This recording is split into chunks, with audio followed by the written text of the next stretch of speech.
Lift the frame per manufacturer's recommendation. Always lift the trailer by the frame and never by its axle or suspension components, as they are not rated for the dead weight or point of contact loads that the trailer's frame is. Never go under the frame unless the frame is properly supported. Next, you will need to remove the lug nuts holding the tire in place.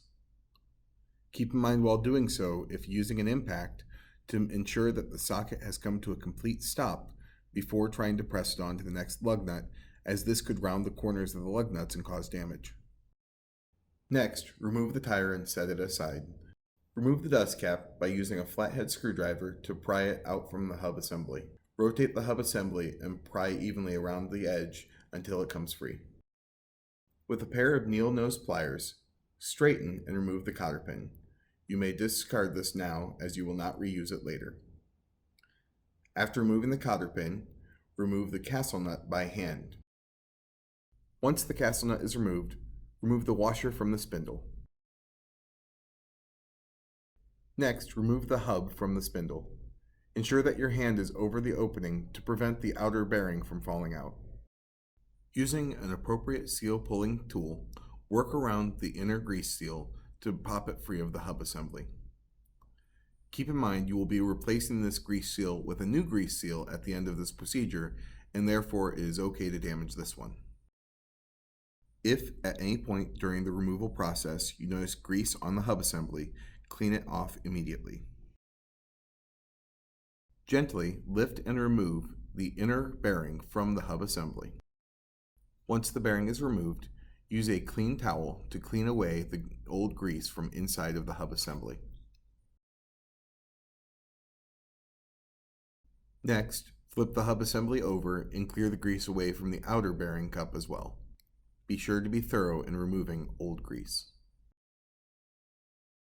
Next, we will be removing the inner bearing cup using a brass drift punch and hammer.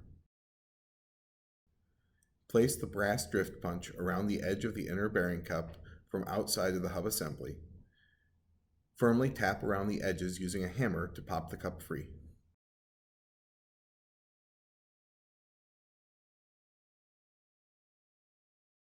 Once the bearing cup is removed, it can be discarded, as you must replace your bearing cup anytime you replace your bearing. Next, flip the hub assembly over and support with a couple blocks of wood to make removing the outer bearing cone easier. Again, grab your brass drift punch and a hammer. Just like with the inner bearing cup, we want to tap the outer bearing cup out by traveling around the edge of the cone with the drift punch and tapping firmly with a hammer until it pops free. Once again, we will be discarding this one and replacing with a new one when we replace the bearing. Next, using a lint-free clean towel, clean out the inside of the hub assembly, ensuring that none of the old grease remains on the inside. Then, using another clean lint-free towel, continue to clean the inside of the hub assembly using brake cleaner. Work your way around the outside of the hub assembly, removing any buildup of brake dust or rust, and along the inside to ensure that there is no remaining grease on any of the surfaces. Be extra thorough in this final cleaning, as we do not want any grease on any of the mating surfaces between the hub assembly and the brake assembly, as this will cause issues down the road. To seat our new bearing inner cup into the hub assembly, place the cup so that the thicker side is down and the thinner side is up. Ideally, we would want to use a seal punch like the one shown, but a brass drift punch would be acceptable as well. Firmly tap the cup back into place until it is seated firmly. With the hub assembly flipped back over, we will seat our new outer bearing cup just like with our inner bearing cup, with the cup oriented so the thicker side is down and the thinner side is up, and firmly tap it into place.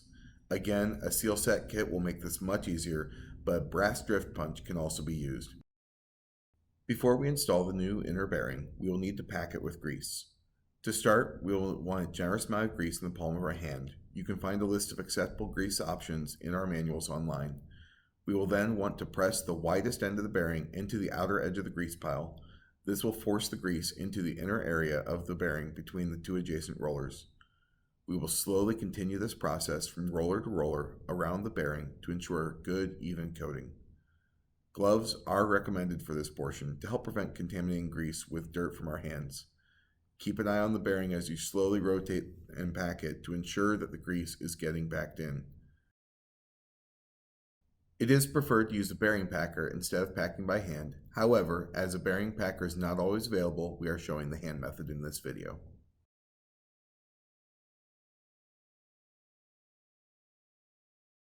Once you are sure that you've gotten the entire bearing packed, apply a light coat of grease to your bearing cup and install the grease-packed bearing cone into the cup.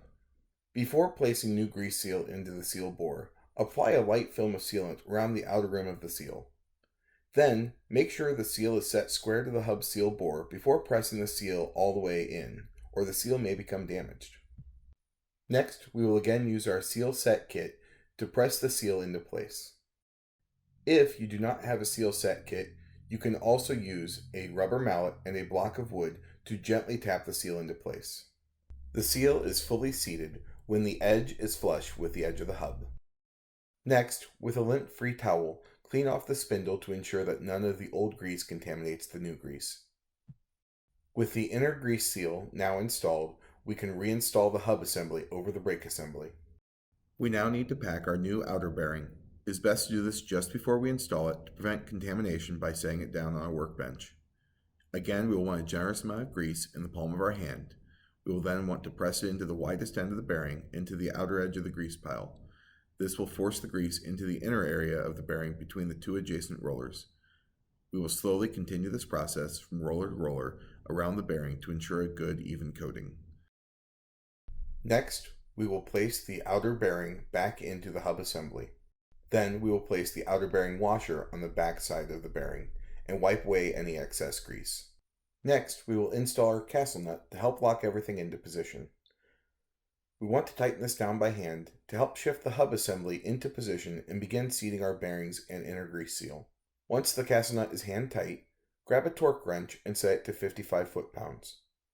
Then use the torque wrench on the castle nut to finish seating our bearings and grease seal on the spindle. Tighten the torque wrench until you feel a pop or a click. Then, use a breaker bar to back the castle nut off and then retighten it by hand. After the castle nut is hand tight, reinsert your cotter pin and bend it to prevent the castle nut from backing off.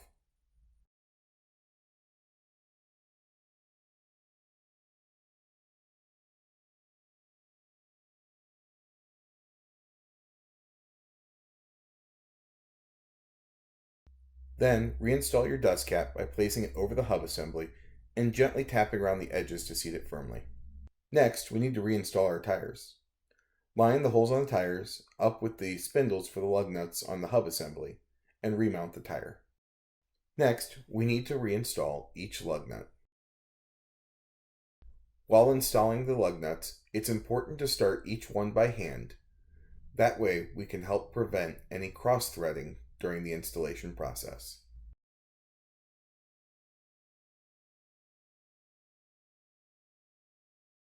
Next, we need to use an impact to tighten down each lug nut, following a star pattern.